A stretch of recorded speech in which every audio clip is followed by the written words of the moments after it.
Hi, welcome back. In this video, I will show you 6 of the most important function in Excel 16 and Excel 19. Let's jump in to see what are those functions and how to use it. The very first formula which we are going to look at is text join. Text join is so close to my heart because it has got lots of advantages over concat and concatenate function. Let's see how this is done. Pass in text join function. Delimiter is one of the most strong and powerful argument within a text join function because it's going to tell you how do you want to see your aggregated data. Do you want a comma or do you want a space or do you want a semicolon? How do you want to see the data? Here I'm giving a space. Whenever you pass in any kind of a text and a symbol within a formula, it should be always within double quotes, comma. The second argument is when you look at this table, you can see I have got few empty cells here. Do I want to exclude that or include that is the second criteria. So I'm going ahead with true. And where is your text? Choose your text, close the bracket and hit enter. You're good to go. Now you can see we have gotten Aarti, Vandana and the list goes on. Pass in the text join function, space of a delimiter, I'm giving comma, and we want to include empty cells, so it is false, comma. Where is the text? Choose the text, close and hit enter. You have gotten. So wherever it is empty, you can see there is a comma. And this extra comma denotes there is a empty space. Again, after Darshini, again you can see there is a comma. In the same way, when we look at the third one, in place of a delimiter, I'm going to give a negative or a hyphen. I'm giving a hyphen here, close the bracket, comma. Do we want to include or exclude? Include, so it is false. Choose the text, close and hit enter. Now you can see wherever it was an empty cell, we have gotten 2 times negative or 2 times hyphen.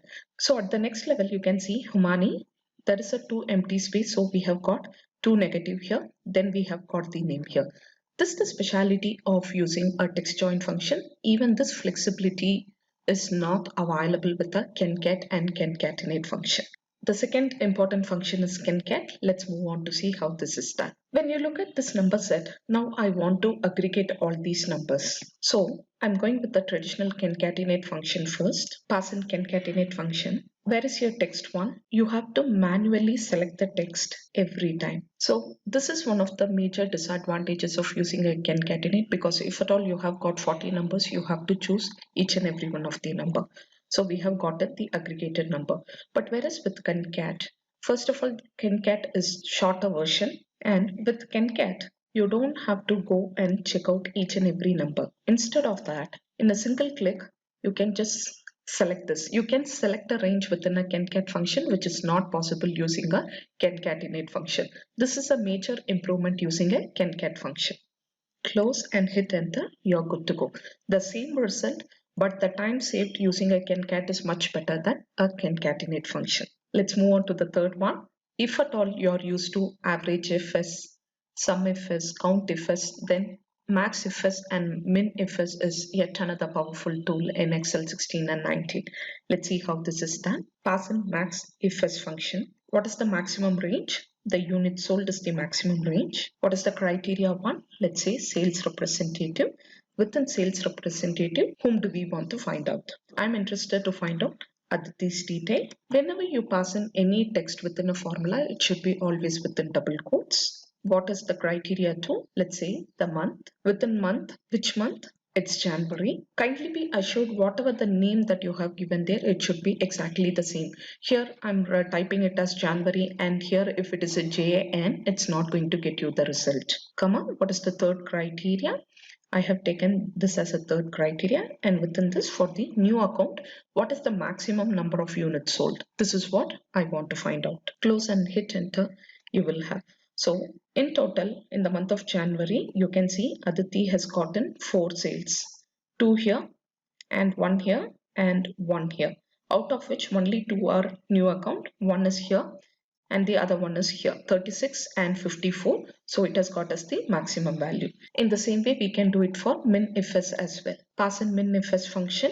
Where is the minimum range? units sold. Where is the criteria 1? Sales representative is the criteria. Within sales representative, let's find it for Aditi. Second criteria is the month. Within month, I'm interested to find out January. And the third criteria is the type. Within this, I want to find out for new account. Close the bracket and hit enter. We have gotten 36. The next function, what we are going to see is really interesting. It's called as a switch function.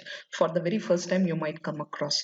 Switch is a very compatible and a powerful function next to text join. Let's see how this is done. Pass in switch function. What is the expression? Expression is the code.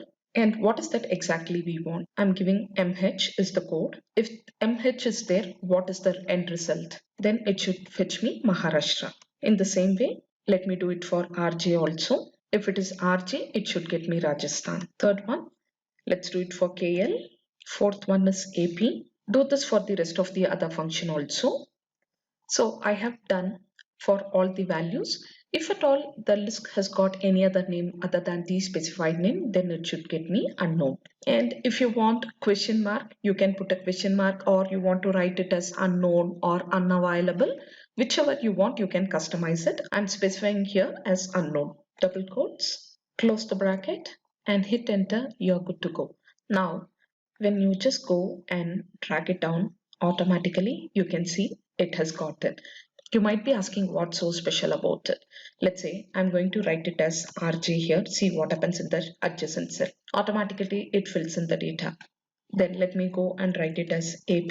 Hit tab, automatically it fills it. MH, Maharashtra, ML, it will get you unknown. This is the speciality of it. It goes and checks out every criteria, and if it is beyond the criteria, then it will get us a unknown or not available data. If you want to put a question mark, you can place that data. Let's go on to the next one. If is yet another important function in 16 and 19. It has replaced nested if function. Let me show you how this works, but you have to be little careful when you work with if-else function. If-else will evaluate the first true or positive condition, and even if the subsequent conditions are available, it will not check it. Let me show you how this happens here. Pass in if-else function. What is the logical test? When this subject mark is greater than 50, get us a pass mark. Do this for the every other subject also.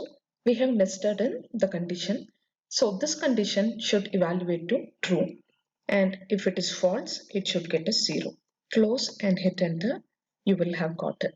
When you just send it down, see what happens. For everywhere you will get pass because it evaluates the subject is greater than 50 or not. So when you look at it, it goes and evaluates. Here it's a fail mark. So it skips this condition and goes and evaluates the next condition.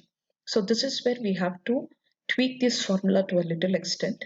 Just reverse the formula. So instead of saying greater than or equal to 50, I'm going to reverse the condition. When this subject mark is lesser than 50, get me fail. Do this for every other subject. When these conditions are true, get me fail, else get me 0. This is what the condition we are specifying. So wherever you have gotten lesser than 50, you will get fail, greater than 50, 0 and fail.